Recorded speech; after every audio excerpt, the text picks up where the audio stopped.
Well, welcome back to Financial Independence 101. This is Mike. Today I want to talk to you about two issues. First thing I do want to talk about is this border, and it's an emergency shutdown of the border at midnight.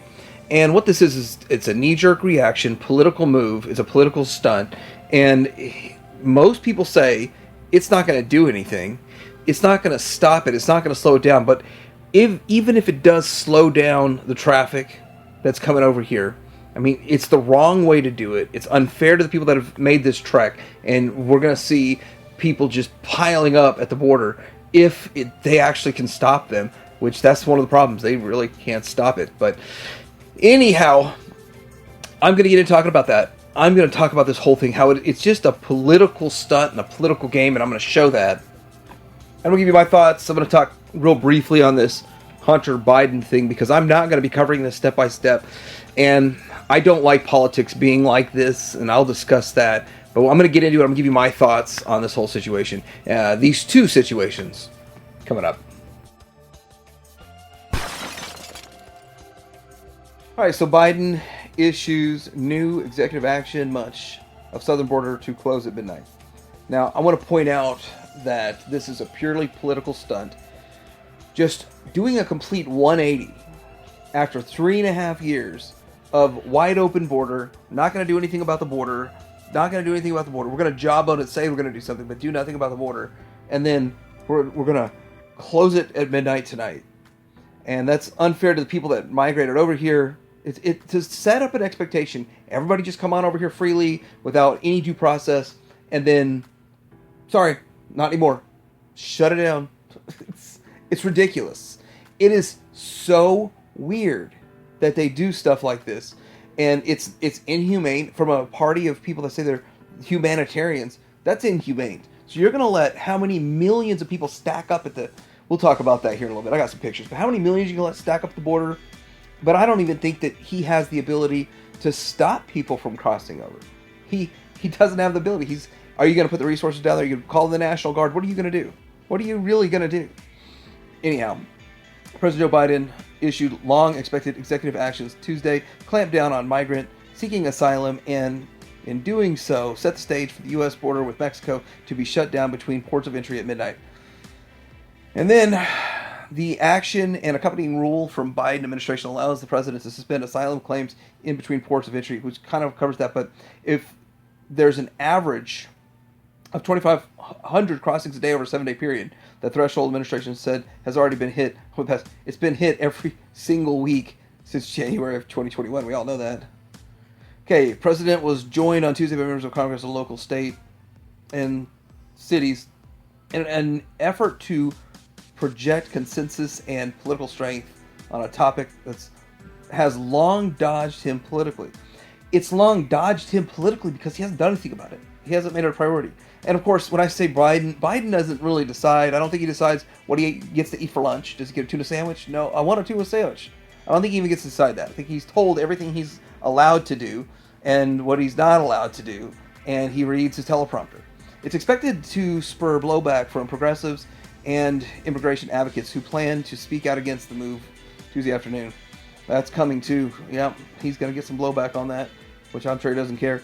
In his remarks, Biden criticized Trump for encouraging Republicans to vote against the bipartisan bill. First of all, the bill is basically saying that it's only going to do something if it crosses over 5,000 people cross over a day. That's still a lot. And there's a whole lot of...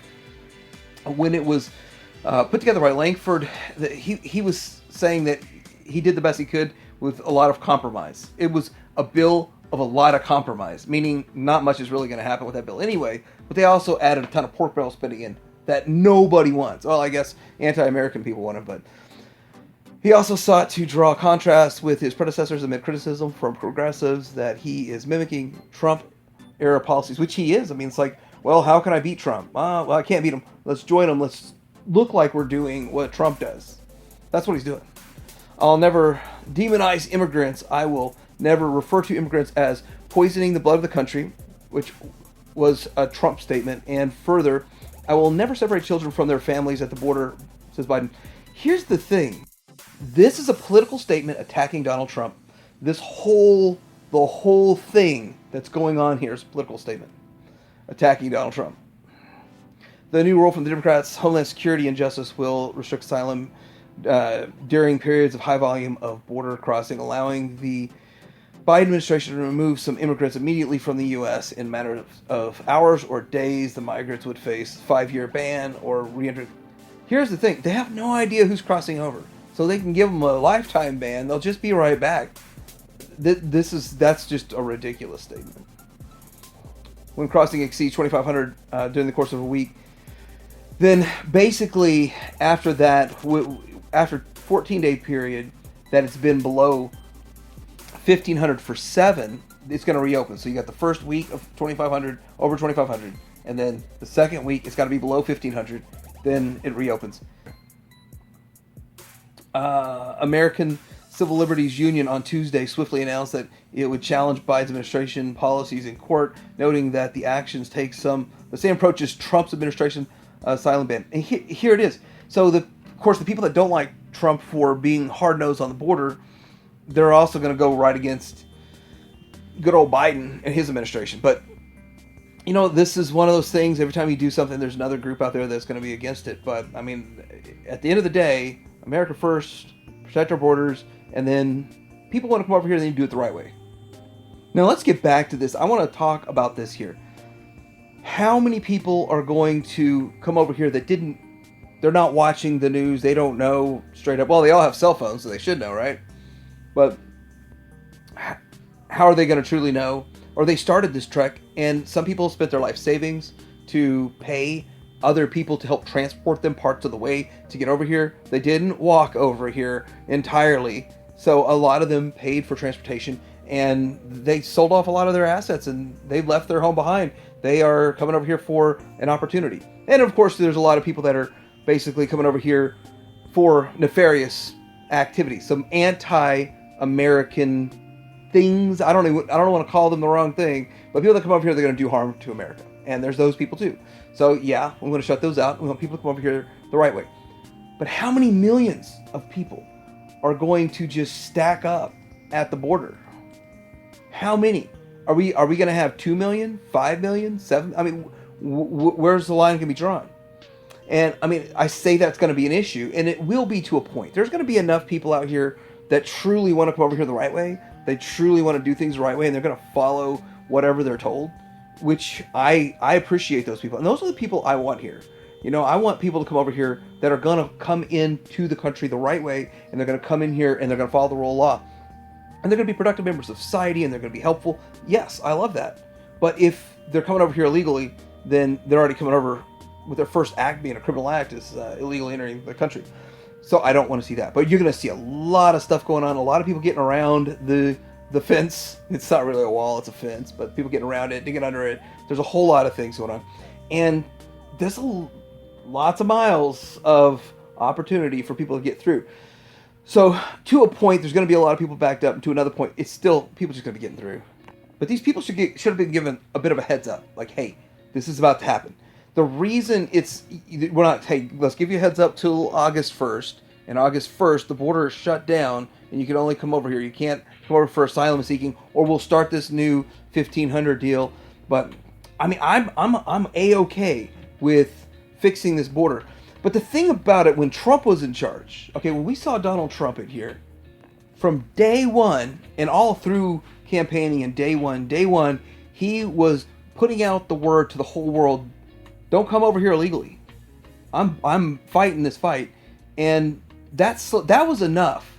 Having the leader of our country saying don't come over here, but on top of it, taking a lot of actions, and maybe some were effective, some weren't effective. But the fact that it was a focus, and you heard it from him every day, and everybody in the world heard it from him every day. Everybody in the world knew the expectation every day. So when he shuts the border down, or doesn't allow people to come over, or he exports people, deports people, then there's nobody surprised that it's going on, because he made it clear in January of 2017, that was his focus, and that was where he stood.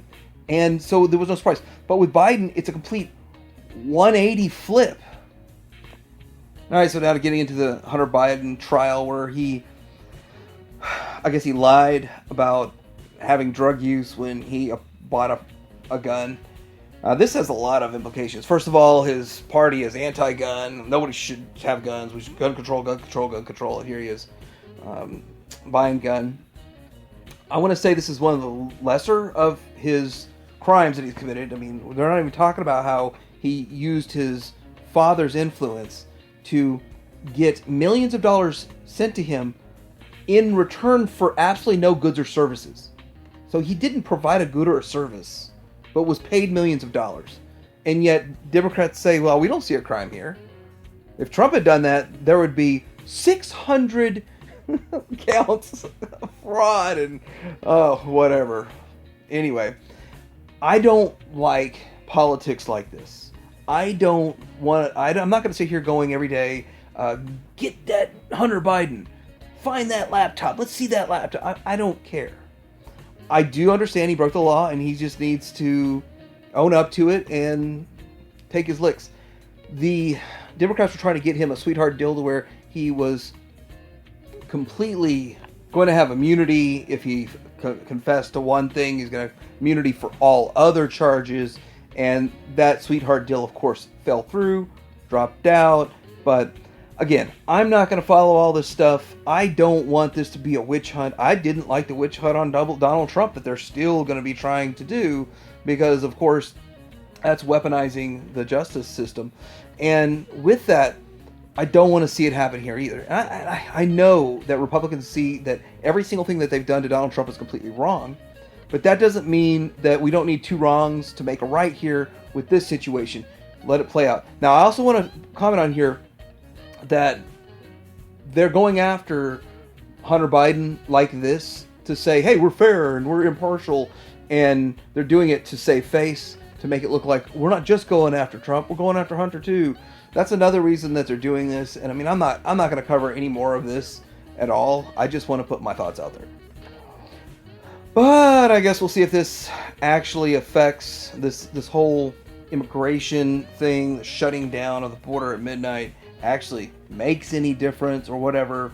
If this political ploy actually helps the Biden administration, it's just wrong. It's just every time Democrats come out saying they're doing something, they do it in such a wrong manner. You know, like when they extracted from Afghanistan, that was a mess. This is going to be a mess. This is just going to be a mess. And a lot of people are around the world that thought they could just come over here are going to come over here and not be allowed in, especially the good people.